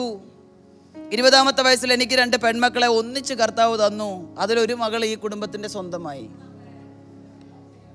ട്വിന്നാ, ഇരട്ടകളാ. Praise the lord. അവളുടെ പിതാവ് മരിച്ച സമയത്ത് അവൾ അവിടെ ഈ ചർച്ചിലൊന്ന് വന്നായിരുന്നു. അവളെ മെന്റലി ഫ്രഷ് ആക്കാൻ എൻ്റെ അനിയൻ ഈ ചർച്ചിൽ പ്രസംഗിക്കാൻ വന്നപ്പോൾ കൊണ്ടുവന്നതാ. രണ്ടാമത് അവൾ അവളുടെ സ്വന്തമായിട്ട് വീട്ടിൽ വന്ന് കയറുന്നത്. ഇതൊരു കുടുംബമാണല്ലോ. Price the Lord. ദൈവമക്കളെ, 2003 ഛത്തീസ്ഗഡിലെ ആദിവാസികളുടെ ഇടയിൽ കർത്താവിൻ്റെ വേല ചെയ്യാൻ നിയോഗം കിട്ടി എൻ്റെ പ്രിയപ്പെട്ടവൻ കടന്നുപോയി. 2003 മുതൽ 2009 വരെ അദ്ദേഹം അവിടെ കർത്താവിൻ്റെ വേല വന്നും പോയും, നാട്ടിൽ വരും, പിന്നെ പോകും. പ്രതിസന്ധി കൂടുമ്പോൾ നാട്ടിൽ വരും, പിന്നെയും തിരിച്ചു പോകും, പിന്നെയും പ്രശ്നം വരും, പിന്നെയും തിരിച്ചു പോകും. അങ്ങനെ കർത്താവിൻ്റെ വേല ചെയ്തു. 2009 ആയപ്പോൾ എന്നോട് പറഞ്ഞു, ഇനി ഞാൻ കൂടെ നാട്ടിൽ വരത്തില്ല. കാരണം ഗർവാപ്പസി എന്ന് പറഞ്ഞൊരു സിസ്റ്റം നിലവിൽ വന്നതുകൊണ്ട് കർത്താവിൻ്റെ നാമത്തിന് വേണ്ടി ഇറങ്ങിത്തിരിക്കുന്നവരെല്ലാം തിരിച്ച് അതുപോലെ മടക്കിക്കൊണ്ടുപോകുന്ന അവസ്ഥയാകിയാൽ ഇവരുടെ എല്ലാം പേര് ജീവന്റെ പുസ്തകത്തിൽ എഴുതിയതാ. അത് മായ്ച്ചു കളയാൻ ശത്രുവിന് ഇടം കൊടുക്കാതെ ഞാൻ നീ നാട്ടിലോട്ട് വരത്തില്ല, നീ അങ്ങോട്ട് വന്നാൽ മതി എന്ന് പറഞ്ഞു. ഈ 2 കുഞ്ഞുങ്ങളെയും കൊണ്ട് അവധി കിട്ടാത്ത അവധി എടുത്തും വെക്കേഷൻ്റെ സമയങ്ങളിലെല്ലാം ഛത്തീസ്ഗഡിൽ പോയി ആദിവാസികളുടെ ഇടയിൽ കർത്താവിൻ്റെ വേലയ്ക്ക് കൂടെ നിൽക്കാൻ ദൈവം എന്നെ സഹായിച്ചു. ജോലി ചെയ്തതിൻ്റെ നല്ലൊരു ശതമാനം, 75% പൈസ ഛത്തീസ്ഗഡിലെ കർത്താവിൻ്റെ മഹത്വമുള്ള നാമത്തിന് വേണ്ടി ചെലവഴിച്ചു കൊണ്ടേയിരുന്നു. Praise the lord, praise the lord. 2009 ആയപ്പോൾ അദ്ദേഹം അങ്ങനെ പറഞ്ഞ് കടന്നുപോയി. 2009 മുതൽ ഞാൻ വേഗത്തിൽ പോവാം കേട്ടോ, 1000 കൂട്ടം കാര്യങ്ങൾ ഇതിൻ്റെ ഇടയ്ക്ക് ഞാൻ സ്കിപ്പ് ചെയ്തു. 2009 മുതൽ 2014 വരെ ഞങ്ങൾ അങ്ങോട്ട് പോയി. ഗ്രാമങ്ങൾ 35-40 കിലോമീറ്റർ സൈക്കിളിൻ്റെ പുറകിലിരുന്ന് എൻ്റെ പ്രിയപ്പെട്ടവൻ സൈക്കിൾ ചവിട്ടി ഗ്രാമങ്ങൾക്കുള്ളിൽ പോയി മൂപ്പന്മാരോടും ആദിവാസികളോടും സുവിശേഷം പറഞ്ഞ് ഒരുപാട് പേരെ എൻ്റെ അപ്പയുടെ കയ്യിലേക്ക് പിടിച്ചു കൊടുക്കാൻ ദൈവം ഭാഗ്യം തന്നു. ഇഷ്ടം പോലെ വാങ്ങിച്ചു കെട്ടിയിട്ടുണ്ട്. തോക്കിൻ്റെ പാത്തിക്ക് അടിച്ച് എൻ്റെ നട്ടലിൻ്റെ L3, L4, L5 ബോണൊക്കെ തകർത്ത് കളഞ്ഞിട്ടുണ്ട് അവർ. ഒരു രാത്രി മുഴുവനും വെള്ളത്തിൽ മുങ്ങിയിരിക്കേണ്ട അവസ്ഥ ഞങ്ങൾക്ക് വന്നിട്ടുണ്ട്. അതും ജനുവരി മാസത്തെ കൊടിയ തണുപ്പത്ത്. തലാബിനകത്ത് പ്രാണരക്ഷാർത്ഥം ചാടി ഇറങ്ങിയതാ. പക്ഷെ വെള്ളത്തിൽ ചാടുന്ന കണ്ടുകൊണ്ട് അവർ കരയ്ക്ക് തീ കൂട്ടി കരയെ കുത്തിയിരുന്നു. എപ്പോൾ കയറി വന്നാലും റെഡിയാക്കാമെന്ന് പറഞ്ഞ് അവർ പോകുന്നത് വരെ സത്യത്തിൽ അപ്പ ഇറങ്ങി വന്ന് താങ്ങുമായിരുന്നു. ഒരു കപ്പ് തണുത്ത വെള്ളം ദേഹത്തൊഴിക്കാൻ പറ്റത്തില്ലാത്ത കൊടിയ തണുപ്പാ ജനുവരി ഡിസംബർ മാസങ്ങളിൽ. ഒരു രാത്രി മുഴുവൻ അത്രയും തണുത്തുറഞ്ഞു കിടക്കുന്ന വെള്ളത്തിൽ ഇരിക്കേണ്ട വന്നു. രാവിലെ കയറാൻ പറ്റത്തില്ലായിരുന്നു. ഇവർ പോയെന്ന് കണ്ടപ്പോൾ, വെട്ടം വന്നപ്പോൾ ഇവർ പോയപ്പോൾ ഞങ്ങൾക്ക് വെള്ളത്തിൽ നിന്ന് കയറാൻ പറ്റത്തില്ലായിരുന്നു. മരവിച്ചു പോയി കൈകാലുകൾ. 100 കുടുംബത്തിന് ഒരു ഗ്രാമത്തലവൻ എന്ന രീതിയിൽ അവിടെ മൂപ്പന്മാരുടെ കാല് പിടിച്ച് ഞാൻ കരഞ്ഞിട്ടുണ്ട്. ആ കട്ടിലിൻ്റെ ചുവട്ടിൽ കെട്ടിയിരിക്കുന്ന എൻ്റെ ഭർത്താവിനെ, കെട്ടിയിട്ടിരിക്കുന്ന എൻ്റെ ഭർത്താവിനെ ഒന്ന് അഴിച്ചു വിടാമോ എന്ന് ചോദിച്ച്, എൻ്റെ പ്രാണപ്രിയന് വേണ്ടി, എന്നെ വീണ്ടെടുത്തവന് വേണ്ടി, എനിക്ക് വേണ്ടി മരിച്ചവന് വേണ്ടി ഒരുപാട് കാര്യങ്ങൾ അപ്പൻ എനിക്ക് ചെയ്തതിൻ്റെ 1000-1 ആവില്ല എങ്കിൽ പോലും ഒരുപാട് കാര്യങ്ങൾ നോർത്ത് ഇന്ത്യയുടെ മണ്ണിൽ ചെയ്യാൻ ദൈവം ഭാഗ്യം തന്നു. നല്ലൊരു റെപ്യൂട്ടഡ് ഹോസ്പിറ്റലിൽ സ്റ്റാഫ് നഴ്സായി നെഫ്രോളജി ഡിപ്പാർട്ട്മെൻറ്റിൽ ജോലി ചെയ്തുകൊണ്ടിരുന്ന ഞാൻ 2014 ഒരു ഫാസ്റ്റിങ്ങിൻ്റെ സമയത്ത് എന്നോട് ദൈവത്തിൻ്റെ പരിശുദ്ധാത്മാവ് പറഞ്ഞു, നിനക്ക് തന്ന ബ്രാക്കറ്റ് പീരീഡ് കഴിഞ്ഞു, ഇനി എൻ്റെ വേലയ്ക്ക് വേണ്ടി ഇറങ്ങിത്തിരിക്കാൻ പറഞ്ഞു. 9ാം ക്ലാസ്സിൽ പഠിച്ചുകൊണ്ടിരുന്നപ്പോൾ ഒരു കുഞ്ഞുഞ്ഞമ്മ എന്ന് പറഞ്ഞൊരു അമ്മച്ചി എൻ്റെ അമ്മയുടെ തോളിൽ തട്ടിയിട്ട് ചോദിച്ചു, ദൈവത്തിൻ്റെ പരിശുദ്ധാത്മാവ് നിന്നോട് ചോദിക്കുന്നു, നീ എനിക്ക് വേണ്ടി എന്ത് തരും? ദാരിദ്ര്യത്തിൻ്റെ പടുകുഴിയിൽ കൂടി നീന്തിക്കയറി വന്ന ഞങ്ങൾക്ക് യേശുവിന് കൊടുക്കാൻ ഒന്നും ഉണ്ടായിരുന്നില്ല. അന്ന് രാത്രി 12:30, 1 മണി, 2 മണിയോടടുത്ത സമയത്തെല്ലാം അമ്മ കരയുക. ഞാൻ എഴുന്നേറ്റ് അമ്മയുടെ പുറം തിരുമ്പുന്നുണ്ടോ? ശാരീരിക സൗഖ്യമില്ലാത്തത് കൊണ്ടാണോ? തരിമ്പ് വെളിവില്ലാതെ കിടക്കുന്ന പിതാവിന് ഇതൊന്നും മനസ്സിലാവുന്നില്ല. മൂത്ത മകളായ എനിക്ക് ആദ്യ എൻ്റെ അമ്മ പോയി കഴിഞ്ഞാൽ പിന്നെ ഞങ്ങൾക്ക് ആരുമില്ല. കൂടെ കൂടെ അമ്മയെ തട്ടി എന്നാ കരയുന്നേ എന്ന് ചോദിക്കുന്നുണ്ടായിരുന്നു. മറുപടി ഒന്നും അമ്മ പറഞ്ഞില്ല. പിറ്റേ ദിവസം ആലയത്തിൽ ചെന്നപ്പോൾ അതേ അമ്മച്ചി അതേ ട്യൂണിൽ അമ്മച്ചി എൻ്റെ അമ്മയോട് പറഞ്ഞു, നീ തന്നതിനെ ഞാൻ സ്വീകരിച്ചിരിക്കുന്നു.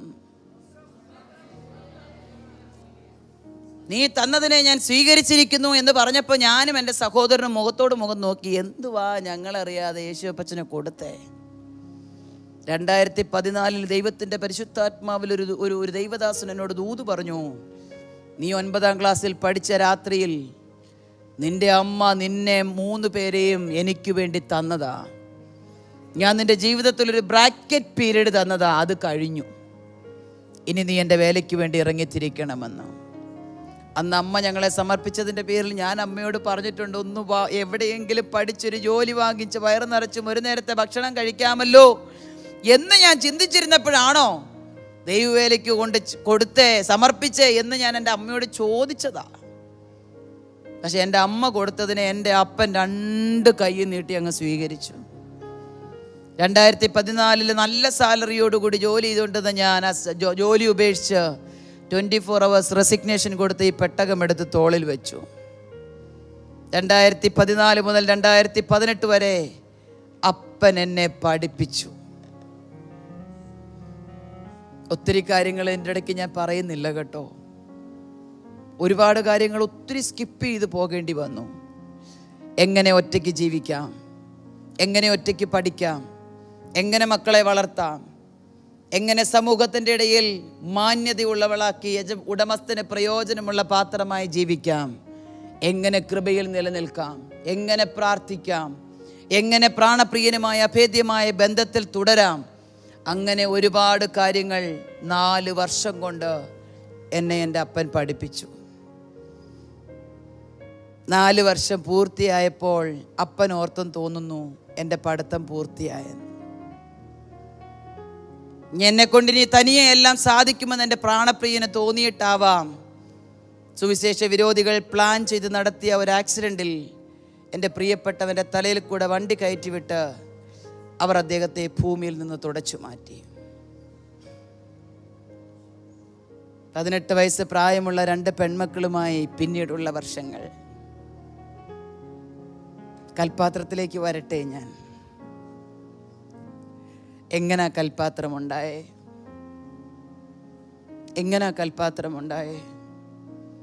വലിയൊരു ക്വാറി അല്ലെങ്കിൽ പാറമട എന്ന് പറയും. പാറമടയിൽ നിന്ന് തമര് വെച്ചോ വെടിവെച്ചോ ജാക്യാമറ കൊണ്ടോ പാറ കഷ്ണങ്ങൾ അവർ പൊട്ടിച്ച് അടർത്തി മാറ്റും. ചെറിയ ചെറിയ തീർത്തും ചെറിയ പാറക്കഷ്ണങ്ങൾ ചിപ്സിനും മെറ്റിലടിക്കാനും കൊടുത്തിട്ട് അതിലും വലിയ സൈസ് ഭവനത്തിൻ്റെയോ മറ്റ് ബിൽഡിങ്ങിൻ്റെയോ കൺസ്ട്രക്ഷന് വേണ്ടി കൊടുക്കും. എന്നാൽ വലുതായിട്ട് അടർന്നു വന്ന പാറ അവരവിടെ മാറ്റിയിട്ടേക്കും. അവരവിടെ മാറ്റിയിട്ടിട്ട് വലിയ സേഫ് സോണിൽ നിന്ന, വലിയ പാറയോട് ചേർന്ന് നിന്ന ഈ പാറ കഷ്ണം അടർന്നു വന്നതിനെ കൂർത്ത ഭാഗങ്ങളും ഷേപ്പ്ലെസ് ആയി കിടക്കുന്ന ഏരിയകളും അടുത്ത് ചെന്നാൽ കാലോ കൈയോ കൊണ്ടാൽ മുറിവേൽക്കുമെന്ന് കരുതി ചെറിയ ചുറ്റിക കൊണ്ട് ഷാർപ്പൻ്റെ എല്ലാം പൊട്ടിച്ചു കളയും. അഹങ്കാരം, അസൂയ, ഭിന്നത എല്ലാം പൊട്ടിച്ചു കളയും കേട്ടോ. സേഫ് സോൺ ആദ്യം തകർക്കും.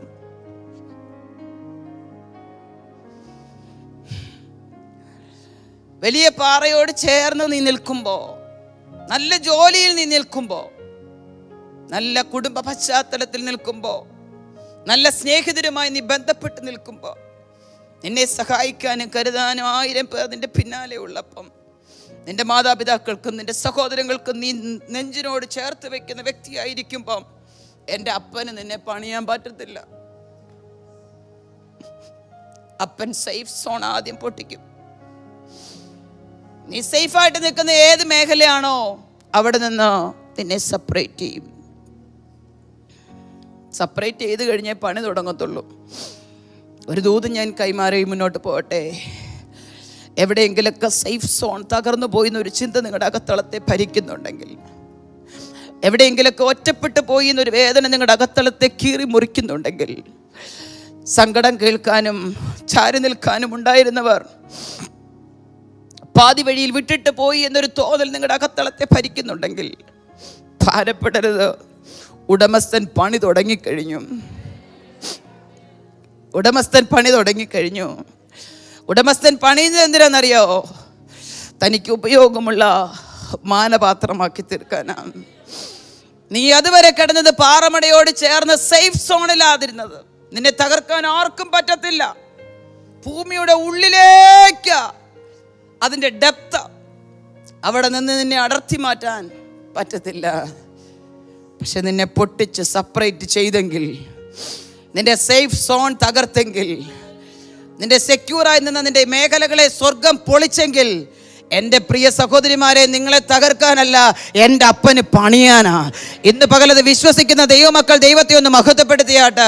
എൻ്റെ സ്വർഗം ചിലരെ ഇതിൻ്റെ നടുവിൽ പണിതുകൊണ്ടിരിക്കുകയാ. എൻ്റെ സ്വർഗം ഇതിൻ്റെ നടുവിൽ ചിലരെ പുറത്തു കൊണ്ടുവരുവാൻ, മാനപാത്രമാക്കി മാറ്റുവാൻ.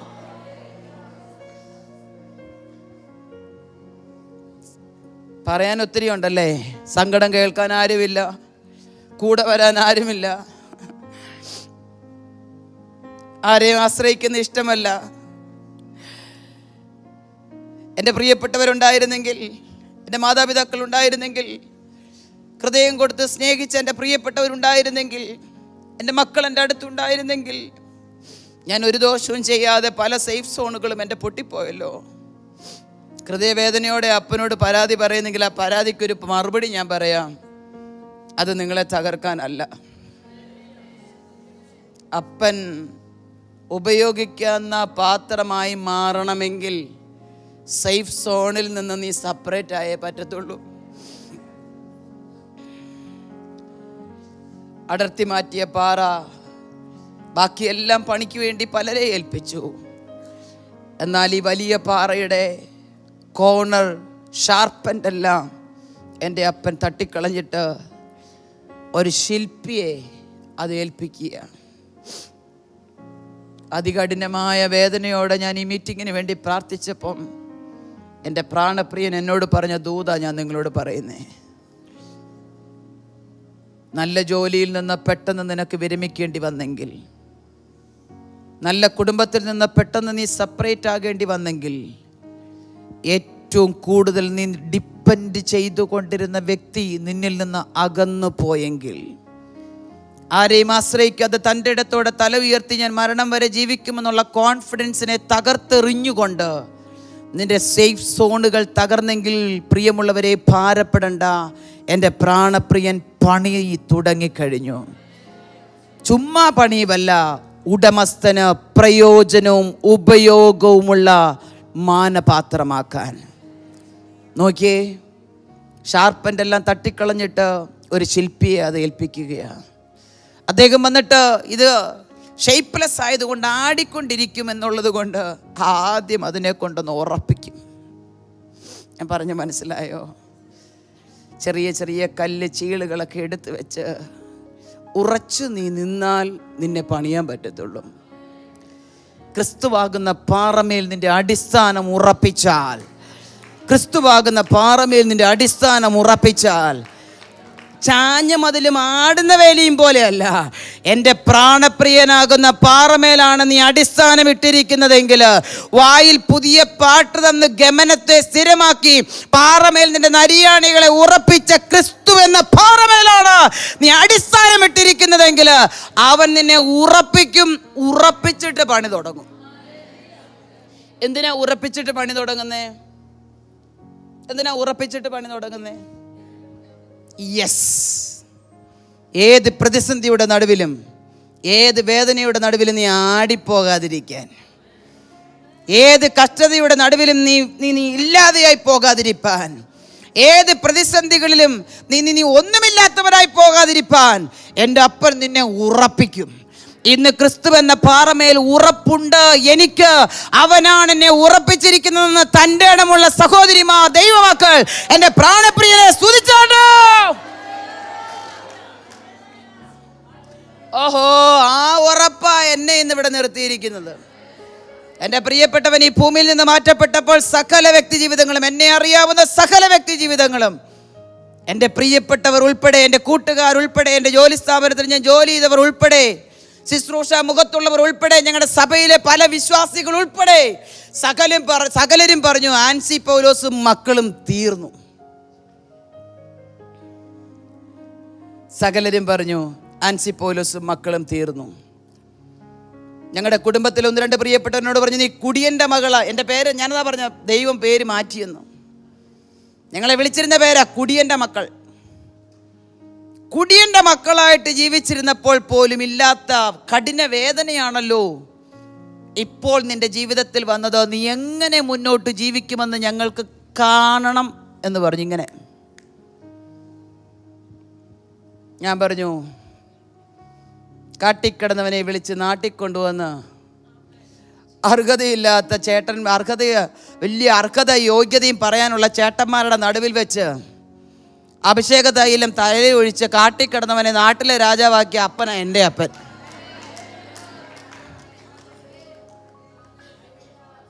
പ്രയാസമല്ലേ? പ്രയാസമല്ലേ? സേഫ് സോണുകൾ പൊളിയുന്നത് എപ്പോഴും പ്രയാസമാണ് പ്രിയമുള്ളവരെ. ദൈവം ഒരുത്തനെ ഉപയോഗിക്കാൻ ആഗ്രഹിച്ചാൽ ആദ്യം തകർക്കുന്നത് അവൻ്റെ സേഫ് സോണാണ്. കർത്താവിന്റെ ചില സേഫ് സോണുകൾ പൊളിഞ്ഞതിൻ്റെ പിന്നിൽ നീനെ പുറത്തു കൊണ്ടുവരാനാ.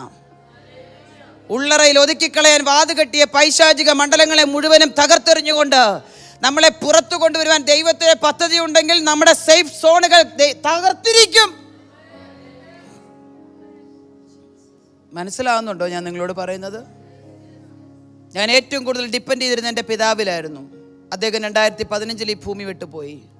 പിന്നെ ഭർത്താവിൽ, അദ്ദേഹം 2018 ഈ ഭൂമി വിട്ടുപോയി. പിന്നെ എനിക്ക് സങ്കടം കേൾക്കാനോ സങ്കടം പറയാനോ ഒന്ന് കരയാനോ ഏതെങ്കിലും വിഷമം പറയാനോ ഈ ലോകത്തിൽ ആരുമില്ലെന്നായി. ആൺമക്കളില്ല എന്നുള്ളതിൻ്റെ പേരിലും ഭർത്താവ് മരിച്ചുപോയി എന്നുള്ളതിൻ്റെ പേരിലും ഭർത്താവിൻ്റെ അടക്കം കഴിഞ്ഞ് 2ാമത്തെ ദിവസം ഭർത്താവിൻ്റെ വീട്ടുകാരും പുറത്താക്കി. അവർ പറഞ്ഞ ഒരു വാചകം, ഇവിടെ നിൽക്കും തോറും നിങ്ങൾ എനിക്കൊരു ബാധ്യതയാണ്. ബാധ്യത, ശരിക്കും ഒരു ബാധ്യതയാണ്. 2 പെൺമക്കളും, ഹയർ സ്റ്റഡി ഫസ്റ്റ് ഇയർ പഠിക്കുന്ന 2 പെൺമക്കളും, ജോലിയൊന്നുമില്ലാതെ സകലത് റിസൈൻ ചെയ്ത് കർത്താവിന് നാമത്തിന് വേണ്ടി ഇറങ്ങിത്തിരിച്ച എന്നെയും പോറ്റാൻ ബാധ്യതയാണ്. ഞാനൊരു ബാധ്യതയാണ്. പലപ്പോഴും പലരുടെ അതരത്തിൽ നിന്ന് ഈ വാക്ക് നിങ്ങൾ കേട്ട് ഹൃദയം മുറിഞ്ഞിട്ടുണ്ടാവുമല്ലേ? നിങ്ങൾ അകമഴിഞ്ഞ് പ്രാർത്ഥിച്ചിട്ടില്ലേ, ഞാൻ ആർക്കും ഒരു ബാധ്യതയാവരുതെന്ന്? ഇവിടെ ഇരിക്കുന്ന പലരെയും പരിശുദ്ധാത്മ വിവേചിക്കുക കേട്ടോ. സഹോദരിമാരായതുകൊണ്ട് ഞാൻ എൻ്റെ വേദനയുടെ ആഴം നിങ്ങൾക്ക് മനസ്സിലാക്കാൻ പറ്റും. ബാധ്യത എന്ന് പറഞ്ഞ് കരയുണ്ട് കേട്ടോ. എൻ്റെ അപ്പന് നമ്മളൊരു ബാധ്യതയല്ല. എൻ്റെ അപ്പന് നമ്മളൊരു ബാധ്യതയല്ല. തെളിവ് നരച്ചാലും ഒന്ന് ഉറക്കെ പറഞ്ഞേ, നരയ്ക്കുവോളം ചുമക്കാം. നീ വാർദ്ധക്യത്തിലും ഫലം കായ്ച്ചുകൊണ്ടിരിക്കും. നീ പച്ച പിടിച്ചും പുഷ്ടി പ്രാപിച്ചും ഇരിക്കും. ഇതൊക്കെ അകത്തളത്തിലേക്ക് ഒന്ന് നീ ഏറ്റെടുക്കണം കേട്ടോ. ബാധ്യതയാന്ന് പറയുന്നവരോട് തിരിഞ്ഞു നിന്ന് പറയണം, ബാധ്യത ആർക്ക് ബാധ്യത? നിനക്ക് ബാധ്യതയാണ്, നീ പോ. എന്നെ 2 കൈ നീട്ടി സ്വീകരിക്കുന്ന എൻ്റെ അപ്പനുണ്ട്. ഭർത്താവിൻ്റെ വീട്ടുകാർ അടക്കം കഴിഞ്ഞ് 2ാമത്തെ ദിവസം എന്നോട് പറഞ്ഞു, ഇതൊരു ബാധ്യതയാ ചേച്ചി, എത്രയും പെട്ടെന്ന് പോകാനുള്ള വഴി നോക്കിക്കൊള്ളാൻ പറഞ്ഞു. എൻ്റെ പ്രിയപ്പെട്ടവൻ്റെ പേർക്ക് 50 സെൻറ്റ് സ്ഥലം ഹൈറേഞ്ചിലെ ഏലക്കയും കുരുമുളകും കാപ്പിക്കുരുവും ഒക്കെ ഉള്ളത് എഴുതി കൊടുത്തിട്ടുണ്ടായിരുന്നു. വീട് അനിയനും ഈ പ്രോപ്പർട്ടി എൻ്റെ ഹസ്ബൻഡിനും വേണ്ടി. എപ്പോഴാണ് നിങ്ങൾ ഈ വീട് വിട്ട് പോകുന്നതെന്ന് ചോദിച്ചപ്പോൾ ഞാൻ ചോദിച്ചു, അയന്ന മോനെ നീ അങ്ങനെ ചോദിച്ചേ? ആ വീട്ടിലെ മൂത്തത് അദ്ദേഹം, ഈ വീട്ടിലെ മൂത്തത് ഞാൻ. അന്നേരം എന്നോട് പറഞ്ഞ മറുപടിയാ, ചേച്ചി ഇവിടെ നിൽക്കുന്നവർ നിങ്ങളും ഈ പിള്ളേരും എനിക്ക് ബാധ്യതയാണ്. ഒരക്ഷരം പോലും മിണ്ടാതെ, ഭക്ഷണം കഴിക്കാൻ പോലും മനസ്സില്ലാതെ, പിതാവിൻ്റെ വേർപാട് സഹിക്ക വയ്യാതെ അൺകോൺഷ്യസായി മക്കൾ വീണപ്പോൾ പെട്ടെന്ന് ഹോസ്പിറ്റലിൽ കൊണ്ടുപോയി. ഹോസ്പിറ്റലുകാർ കുഞ്ഞുങ്ങളുടെ മെൻ്റലി പ്രോബ്ലംസ് ഒന്നും വരാതിരിക്കാൻ വേണ്ടി സെഡേഷൻ ഇഞ്ചക്ഷൻ കൊടുത്തു. ഫ്യൂണറലൊന്നും അവർ കണ്ടിട്ട് പോലുമില്ല. ബോധം സുബോധത്തിലേക്ക് ശരിക്കും അവർ വന്നിട്ടില്ല. സെമി കോൺഷ്യസ് മൈൻഡിൽ കിടക്കുന്ന മക്കളാണ്, ഫുൾ കോൺഷ്യസ് ആയിട്ടില്ല. ആ പിള്ളേരെയും കൊണ്ട് എപ്പോഴാണ് ഇവിടുന്ന് പോകുന്നതെന്ന് ചോദിച്ചപ്പം വാടക വീട്ടിൽ ആശ്രയമില്ലാതെ ഛത്തീസ്ഗഡിലെ വേലയ്ക്ക് വേണ്ടി കിട്ടുന്ന സാലറിയുടെ നല്ലൊരു ശതമാനം കൊടുത്ത് ചെറിയ വാടകയ്ക്ക് ഒന്ന് അമർത്തി തള്ളിയാൽ തുറന്നു പോകുന്ന കഥകുള്ള വീട്ടിൽ ജിഷ എന്ന് പറഞ്ഞ പെൺകുട്ടിയെ കൊന്നുകളഞ്ഞ സമയമാ. എനിക്ക് ഭയമായിരുന്നു പോകാൻ.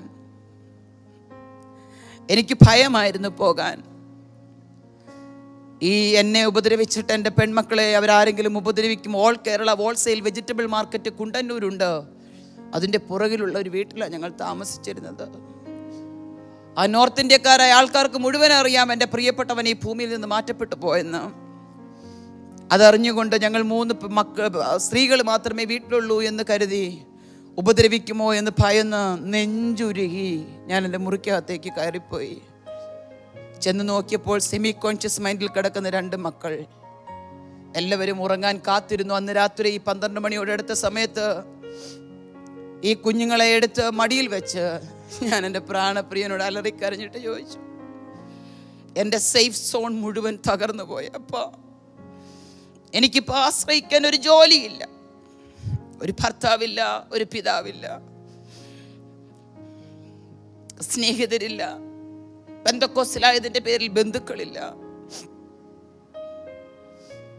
ആകെ ഉണ്ടായിരുന്ന ഭർത്താവിൻ്റെ വീട്ടിൽ ചില ദിവസങ്ങളെങ്കിലും നിൽക്കാമെന്നുള്ളൊരു ആഗ്രഹം അകത്തളത്തിലുണ്ടായിരുന്നെങ്കിലും അവർക്കും ഞാനൊരു ബാധ്യതയായി. 2014 ജോലി വിട്ടിട്ട് അങ്ങയുടെ പെട്ടകം എടുക്കാൻ അങ്ങ് എന്നോട് പറഞ്ഞതുപോലെ ഇന്ന് രാത്രി എന്നോട് സംസാരിക്കണമെന്ന് പറഞ്ഞ് എത്ര മണിക്കൂർ ഇരുന്ന് കരഞ്ഞു എന്നെനിക്കറിയില്ല. അന്ന് രാത്രി അപ്പൻ എന്നോട് പറഞ്ഞു, ഞാൻ നിന്റെ പരിചയം അതിമഹത്തായ പ്രതിഫലവുമാണ്. ഇന്ന് രാത്രി ഞാൻ നിന്റെ വലങ്കരത്തിൽ പിടിക്കുകയാ. ഇനി ഒരിക്കലും തിരിഞ്ഞു നോക്കുവാൻ ഇടവരാത്ത വിധത്തിൽ നിന്നെ നടത്തുന്നത് ഞാനായിരിക്കുമെന്ന് പറഞ്ഞ് പ്രാണപ്രിയൻ്റെ ശബ്ദം ഒരു വ്യക്തി എന്നോട് പറയുന്നത് പോലെ എൻ്റെ കർണപുടങ്ങളിൽ പതിക്കുവാനിടയായി തീർന്നു. പിറ്റേ ദിവസം രാവിലെ മക്കളെയും കൂട്ടി പോകാൻ ഇറങ്ങിയപ്പോൾ എൻ്റെ ഭർത്തൃ സഹോദരനോട് പറഞ്ഞു, ചേച്ചി 1 മിനിറ്റ് കൂടെ നിൽക്കുക, 1 മിനിറ്റ് കൂടെ നിൽക്കുക.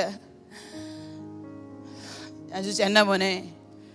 ചേട്ടൻ എഴുതി കൊടുത്ത 50 സെൻറ്റ് സ്ഥലത്തിൻ്റെ സ്ഥലം എപ്പം ഞാൻ ആവശ്യപ്പെട്ടാലും തിരികെ എഴുതി തരാമെന്ന് പറഞ്ഞ് ഇതിലോട്ടൊരു സൈനും കൂടി ഇട്ടിട്ട് പോയിക്കൊള്ളാൻ പറഞ്ഞു. 1 മിനിറ്റത്തേക്ക് ഞാൻ സ്റ്റക്കായി. പെട്ടെന്ന് എൻ്റെ മക്കൾ 2 പേരും എൻ്റെ അടുത്ത് വന്നിട്ട് എൻ്റെ തോളിൽ 2 പേരും 2 സൈഡിൽ പിടിച്ചിട്ട് പറഞ്ഞു, മമ്മി, ഉലകത്തിൽ നമുക്കൊരപ്പനില്ലെന്നേ ഉള്ളൂ, പക്ഷെ ഉയരത്തിൽ എനിക്കൊരു പപ്പയുണ്ട്. ഉയരത്തിലെ പപ്പ രാജാവാ, ഉയരത്തിലെ പപ്പ കിങ്ങാ, ഞാൻ പ്രിൻസസ്സാ. എൻ്റെ ഉയരത്തിലെ അപ്പായ്ക്കുള്ളതെല്ലാം എനിക്കുള്ളതാ. ഉലകത്തിലെ അപ്പൻ്റെ ഒന്നും നമുക്ക് വേണ്ട, പക്ഷെ ഉയരത്തിലെ അപ്പൻ നമുക്ക് കരുതിയിട്ടുണ്ടെന്ന് പറഞ്ഞ് ഒപ്പിട്ട് കൊടുത്തേക്കാൻ പറഞ്ഞ് ഞങ്ങൾ 3 പേരും ഒപ്പിട്ട് കൊടുത്ത് അന്നാ പടിയിറങ്ങിയതാ. ദൈവമക്കളെ, ചില സേഫ് സോണുകൾ തകർക്കുന്നതിൻ്റെ പിന്നിൽ ദൈവത്തിനൊരു പദ്ധതിയുണ്ട്. പക്ഷെ ആ പദ്ധതിയുടെ ആഴത്തെക്കുറിച്ച് എനിക്ക് അന്നൊന്നും മനസ്സിലാക്കാൻ പറ്റിയില്ല. പിന്നീടുള്ള 6 വർഷങ്ങൾ, ഇന്ന് നിങ്ങളുടെ മുമ്പിൽ നിൽക്കുന്ന സമയമാകുമ്പോൾ ഏതാണ്ട് 6 വർഷവും 1 മാസവും കഷ്ടിച്ചായതേ ഉള്ളൂ, 1 മാസമായില്ല. പക്ഷേ എനിക്ക് നല്ല ഉറപ്പുണ്ട്, എൻ്റെ സേഫ് സോൺ തകർത്ത് എന്നെ ഒരിടത്ത് ഉറപ്പിച്ച് നിർത്തിയതിൻ്റെ പിന്നിൽ അപ്പൻ പണി തുടങ്ങാനായിരുന്നു എന്നുള്ളത് പയ്യെ എനിക്ക് മനസ്സിലായത്. ആ പണിയുടെ പൂർത്തീകരണം എന്ന വണ്ണം ഇപ്പോഴും പണിതുകൊണ്ടേയിരിക്കുക, ഇപ്പോഴും പണിതുകൊണ്ടേയിരിക്കുക. എനിക്ക് തന്നിരിക്കുന്ന സമയം തീർന്നു. ബാക്കി ദൈവം അനുവദിച്ചാൽ ഉച്ച കഴിഞ്ഞ സെക്ഷനിൽ ഞാൻ നിങ്ങളോട് പറയാം. നമുക്കൊരു മിനിറ്റ് കണ്ണുകളൊന്ന് അടയ്ക്കാം, ഒന്ന് ഹൃദയം നുറുങ്ങി ഒന്ന് കർത്താവിൻ്റെ സന്നിധിയിൽ ഒന്ന് പറഞ്ഞേ, കർത്താവേ, ഞാൻ ഒറ്റപ്പെട്ടതിൻ്റെ പിന്നിൽ, ഞാൻ ഒറ്റയ്ക്കായതിൻ്റെ പിന്നിൽ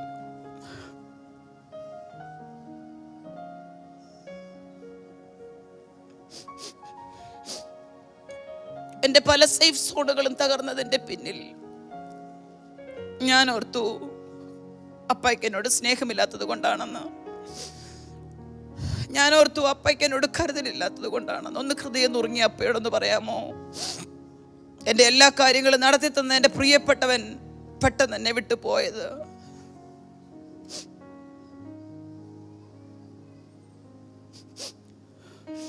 കൺമണി പോലെ നോക്കിക്കൊള്ളാമെന്ന് പറഞ്ഞ മക്കൾ പോലും സാഹചര്യങ്ങളുടെ പേരിൽ അകന്നു പോയത്.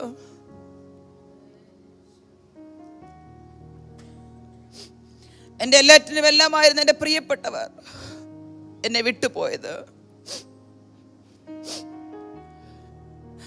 ഞാൻ ഓർത്തു എൻ്റെ അപ്പയ്ക്ക് എന്നോട് സ്നേഹമില്ലാത്തത് കൊണ്ടാണെന്നാ. പക്ഷെ ഈ പകൽ എനിക്ക് മനസ്സിലായി, എൻ്റെ അപ്പയ്ക്ക് എന്നോട് സ്നേഹമില്ലാത്തത് കൊണ്ടല്ല, എൻ്റെ അപ്പ ഉടമസ്ഥന് പ്രയോജനമുള്ള മാനപാത്രമാക്കി എന്നെ മാറ്റാനാണെന്ന് ഇന്ന് പകൽ എനിക്ക് മനസ്സിലായി. ഒന്നാ പ്രാണപ്രിയനോട് സംസാരിക്കാമോ? ഹൃദയം തുറന്നൊന്ന് സംസാരിക്കാമോ? ഒന്ന് കണ്ണീരോടെ കർത്താവിൻ്റെ അടുക്കലൊന്ന് ചെല്ലാമോ? ഒറ്റപ്പെട്ടു പോയപ്പോൾ പറഞ്ഞു പോയ പിറുപിറുക്കലിൻ്റെ വാക്കുകൾ, സേഫ് സോൺ തകർന്നു പോയപ്പോൾ എവിടെയൊക്കെയോ ആരെയൊക്കെയോ കുറ്റപ്പെടുത്തി സംസാരിച്ച വാക്കുകൾ, യേശോപ്പനുമായി പോലും പിണങ്ങി മാറിയിരുന്ന സാഹചര്യങ്ങൾ, പ്രാർത്ഥിക്കാതെ ആരാധനാലയത്തിൽ പോകാതെ എൻ്റെ പ്രാണപ്രിയൻ എന്നെ പണിയാനാണെന്നുള്ള കാര്യം മനസ്സിലാക്കാൻ കഴിയാതെ എവിടെയൊക്കെയോ നീറിപ്പുകഞ്ഞ, ഇപ്പോഴും നെരിപ്പോട് പോലെ എൻ്റെ ഹൃദയത്തിനകത്ത് നീറുന്ന വിഷയങ്ങൾ. അപ്പായേ, അങ്ങനെ പണിയാനാണെന്ന് ഇന്ന് പകൽ എനിക്ക് മനസ്സിലായി. അങ്ങനെ പണിതുകൊണ്ടിരിക്കുകയാണെന്ന് എനിക്ക് മനസ്സിലായി. അങ്ങയ്ക്ക് പ്രയോജനമുള്ള നല്ല വേലയ്ക്കൊക്കെയും ഉതകുന്ന ഒരു മാനപാത്രമാക്കാനാണെന്ന് ഞാൻ മനസ്സിലാക്കുന്നു. അതിനായി ഞാൻ എന്നെ തന്നെ സമർപ്പിക്കുന്നു എന്ന് ഹൃദയം തുറന്നൊന്ന് പ്രാർത്ഥിക്കാമോ? ഞങ്ങളുടെ കർത്താവേ, ഞങ്ങളുടെ അപ്പായേ, അങ്ങയുടെ സന്നിധിയിൽ തലമണക്കിയിരിക്കുന്ന ഈ മുഴുവൻ പ്രേരെയും പ്രാണപ്രിയന്റെ കരത്തിൽ ഏൽപ്പിക്കുന്നു. എൻ്റെ സേഫ് സോണുകൾ തകർത്തത്, ഉളിയും ചുറ്റികയും കൊണ്ട് എൻ്റെ ഷാർപ്പൻറ്റുകൾ പൊട്ടിച്ചു കളഞ്ഞത്, ഞാൻ എന്ന പാത്രത്തിന് ഷേപ്പ് വരുത്തിയത്, അങ്ങയുടെ പണിയായിരുന്നു നിന്ന് പകൽക്കാലം ഞാൻ ഒരിക്കൽ കൂടെ മനസ്സിലാക്കുന്നു. ആ പണി ഇവിടെ ഇരിക്കുന്ന എൻ്റെ മക്കളിലൂടെ എൻ്റെ സ്വർഗം വീണ്ടും ചെയ്തുകൊണ്ടിരിക്കുകയാണെന്നുള്ള ഉത്തമ ബോധ്യം ഈ പകൽ അവരുടെ അകത്തളങ്ങളെ ഭരിക്കട്ടെ. എൻ്റെ പ്രാണപ്രിയനോട് ഒരു പടിയും കൂടെ സ്നേഹത്തിൽ വർദ്ധിക്കുവാൻ, അപ്പാ എന്നെ പണിയണമേ എന്ന് പറഞ്ഞ് ഒന്നും കൂടെ സമർപ്പിക്കുവാൻ, ഈ ദിവസം അവരുടെ ജീവിതത്തിൽ ഒരു അസാധാരണ ധൈര്യം പകരുന്ന, ബലം പകരുന്ന, ശക്തി പകരുന്ന ദിവസമാക്കി മാറുവാൻ സ്വർഗം സഹായിക്കണമെന്ന് പ്രാർത്ഥിക്കുന്നു. അങ്ങയുടെ സ്നേഹത്തിൻ്റെ ആഴത്തിൽ ഇവരെല്ലാവരെയും സ്വർഗം മൂടി മറയ്ക്കണം. പ്രാർത്ഥന കേട്ടതിന് നന്ദി, യേശുവിൻ്റെ നാമത്തിൽ തന്നെ.